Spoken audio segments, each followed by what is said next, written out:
Hey everyone, just want to let you know before the podcast started that the Great Things Tampa Bay app has been released.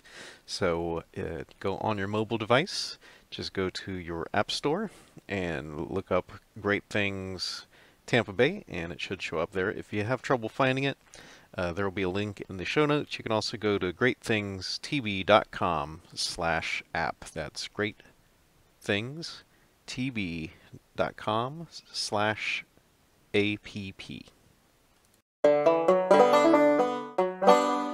Hey everybody, Kyle Sasser with Great Things Tampa Bay, and today I'm going to be talking to you about Indian food. So usually my rule is that I do not give a review of a restaurant until I've eaten there twice. In this case, I got to admit, I'm 39 years old currently, and I have never eaten a whole lot of Indian food. I've had it here and there on occasion, but never, it's not anything that's really registered, on my palate or my taste buds. My lovely wife and I actually had a real estate listing out in that area, out Bay Pines, kind of near War Veterans Memorial Park. And there's a little Indian restaurant there called Gateway to India. Some of y'all might know this place. It has won tons of awards. So we stopped by there. My wife, she loves Indian food. And like I said, I was pretty ambivalent. So I was like, let's give it a try. Like I've never eaten too much Indian food before. We've made some tikka masala out of, some packets and stuff like that at the house, but it's never really been my thing. So we stopped there and ate. And I got to tell you, it was amazing. But like I said, I don't comment on something until I eat there twice. And in this case, like I said, I don't know Indian food. I don't know if this place is just, run of the mill or if it was something special. So over the next few weeks, we went and tried 3 or 4 other local Indian restaurants who will not be named, mainly because they were all very subpar. Well, one was actually pretty bad. They had burned the naan, and the actual tikka masala was pretty bland. Overall not good. The other one was okay, but nothing special.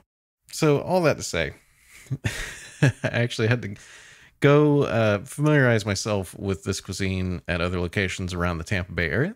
Some that were recommended by some Tampa Bay Times culinary authors, and that was the one that was bad. Sorry, that was the one with the burned bread. Don't tell anybody. So 8 of these other places was very underwhelmed, and then went back to Gateway to India because, like I said, I got to go try places twice at least. So we went there, and we both ordered the same identical thing just because it was so delicious the previous time.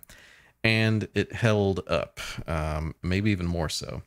So there's a lot of times when you have the, ethnic foods that are kind of known for spice, a lot of times they lay the spice on, and the underlying, herbs and flavors and not like heat spices, but just, like flavor spices kind of get overwhelmed because it's all about the heat. The brilliant thing about Gateway to India is, well, first of all, I'm a 39-year-old white male. I don't like terribly hot things. I do like things with a little bit of spice, but I don't like my nose running or my brow sweating. So the first time I ordered it with no heat at all. The second time I ordered the tikka masala with just the lowest setting, which was good, but there were some chunks of pepper in there that would light you up. So the beautiful thing about Gateway to India, though, is that it's not really about the heat. It's about the underlying balance of flavors, and just the base stock has such tremendous complexity. It's amazing. I can't recommend it enough. If you're like me and someone said, I like Indian food, and you're like, ugh, go to Gateway to India, order the tikka masala. I promise it's amazing. The other thing that we found there was, I forget the name of it, but it's basically rose water ice cream. And, longtime listeners know that I have a little bit of a sweet tooth, and it's pretty good to me. It's no Vesuvio from Bella's, but uh, I love ordering it because my wife goes absolutely bonkers over it. It cracks me up. She acts like me over Vesuvio with this rosewater ice cream. And it's very good. Again, it's not overwhelming. It's not punching you in the face with flavor. It's just this very subtle, like it starts off like a sherbet or something, and then it's just like rose hips finish, and you're just like, oh man, and like you're like exhaling roses. But which is funny, but it's still delicious. So can't recommend it enough. Gateway to India is located at 8300 Bay Pines Boulevard in beautiful St. Petersburg, Florida. But actually, if you pull up the city of St. Pete map, this is pretty borderline. So it's Gateway to India is located a little to the west of the Tyrone Boulevard and Park intersection, which you can notice because of the big ass lighthouse that's there for some reason. So yeah, Gateway to India. It's a very unassuming restaurant, kind of nestled in with the boat dealerships and all that stuff. Honestly, I would put this at, I still got to go with Urban Barbecue, but this Gateway to India is definitely my top 3 in the entire Tampa Bay area of any restaurant. Like that's how good and how balanced and how delicious that place is. So go check it out. Tell them great things Tampa Bay sent you.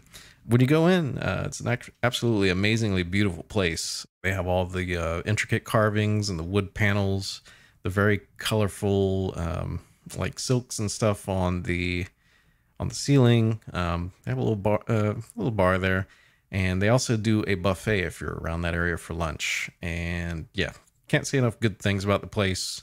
Gateway to India. Even if you're in Brandon, you owe it to yourself to drive out there at some point and try this food. It is that good.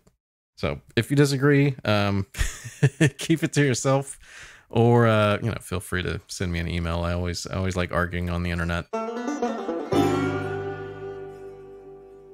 So I'd like to thank you for listening to Great Things Tampa Bay. My name again is Kyle Sasser, and I am a local Tampa Bay, Florida native, and also a licensed realtor. If you would like to find your own great place in Tampa Bay, I'd love to help you find your house, your dream home, and I can do it on any side of the bay. I've lived from Plant City to Brandon, Tampa, and I'm in St. Petersburg now, so I can help you anywhere in the Tampa Bay area you like.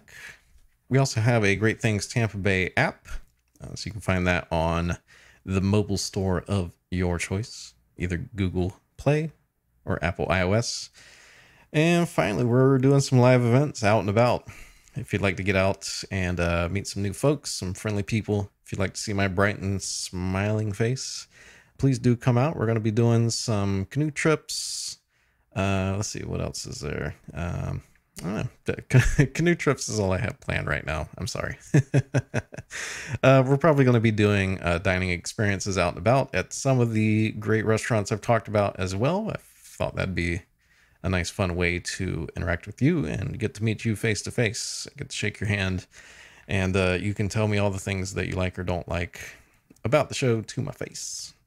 So anyway, thanks for tuning in. Playing us out today, we have Christian Gonzalez, Power.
thin skin.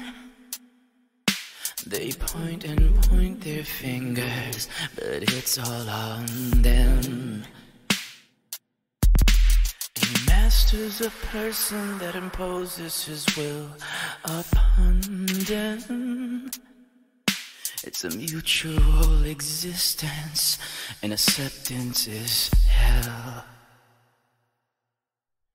Give